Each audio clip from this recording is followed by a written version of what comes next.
शेरवंश आप सभी को। उम्मीद करता हूँ आप सारे मज़े में होंगे, खुश होंगे और श्री जी की परम कृपा आप सबके बरस रही होगी। दोस्तों, बहुत सारे लोग मुझे कमेंट करके अक्सर पूछते हैं कि परम पूज्य श्री सद्गुरुदेव भगवान से दीक्षा लेने के बाद हम अपने घर में लड्डू गोपाल जी विराजमान कर सकते हैं या नहीं। कुछ लोग कहते हैं कि दीक्षा के बाद हम लड्डू गोपाल जी की सेवा कंटिन्यू करें या नहीं।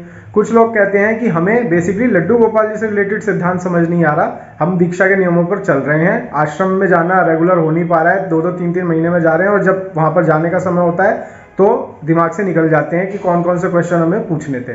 तो इस वीडियो में भी यही डिस्कस करते हैं कि आफ्टर दीक्षा, चाहे आप अभी दीक्षित हो चुके हैं, चाहे आप दीक्षा का निवेदन कर चुके हैं और नियमावली पर चल रहे हैं, और चाहे आप भविष्य में दीक्षा के लिए निवेदन करेंगे, तो हमें लड्डू गोपाल जी से रिलेटेड क्या हमारा पूरा भाव रहना चाहिए, इस वीडियो में हम ये डिस्कस कर लेते हैं। वीडियो में आगे बढ़ने से पहले आप सभी से रिक्वेस्ट है, स्पिरिचुअल बात को सब्सक्राइब कर लीजिएगा ताकि हर आने वाली वीडियो का नोटिफिकेशन आपको मिल जाए। और अगर आप मुझे इंस्टाग्राम पर ज्वाइन करना चाहते हैं तो ये रहा वहाँ का QR कोड, आप यहाँ मुझे ज्वाइन कर लीजिए। तो चलिए बढ़ते हैं वीडियो की तरफ। दोस्तों, सबसे पहले हमें ये समझना है कि अगर आप परम पूज्य श्री गुरुदेव भगवान का गुरु रूप में वर्ण कर चुके हैं, यानी आप गुरुदेव भगवान को मन से अपना गुरु मान चुके हैं, भले से आपकी दीक्षा ना हुई हो, और अगर आप दीक्षा हो चुकी है फिर तो कोई डाउट ही नहीं है, फिर तो आपके गुरु वो हो ही चुके हैं। तो यहाँ पर हमें ये समझना है कि हमें ये देखना है कि हमारे गुरुदेव भगवान क्या कहते हैं, हमारे गुरुदेव भगवान किस संप्रदाय के हैं और हमारी उस संप्रदाय की आचार्य परंपरा क्या कहती है, हमारे उस संप्रदाय का सिद्धांत क्या कहता है।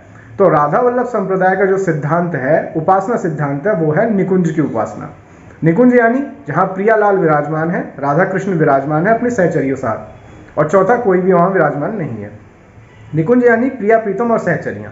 आप सोचिए कि हम अपने राधा वल्लभ संप्रदाय में जो हमारे पूजा घर होते हैं वहां पर हम उस घंटी का इस्तेमाल करते हैं जिस घंटी पर गरुड़ चिन्ह ना बना हुआ हो। नॉर्मली जो पूजा की घंटियां आती हैं उस पर गरुड़ चिन्ह बना होता है, लेकिन हम अपनी उपासना में राधा वल्लभ संप्रदाय वाले लोग हम गरुड़ चिन्ह वाली घंटी का इस्तेमाल नहीं करते, क्योंकि निकुंज का मतलब ही है प्रियालाल सहचरियां, चौथा कोई भी नहीं। तो अब आप यहां से समझ सकते हैं कि हमारे लिए उपासना का मतलब है युगल उपासना, यानी राधा कृष्ण दोनों सामने विराजमान हो और हम सहचरी स्वरूप में उनकी आराधना, पूजन, भजन उनकी कर रहे हैं, उनको सेवा कर रहे हैं, उनकी लाड लड़ा रहे हो। तो यहाँ पर यह समझना है कि हमें दीक्षा के बाद अकेले सिर्फ लड्डू गोपाल जी अपने घर में विराजमान नहीं करने हैं, हमें उनके साथ प्रिया जी को भी विराजमान करना है।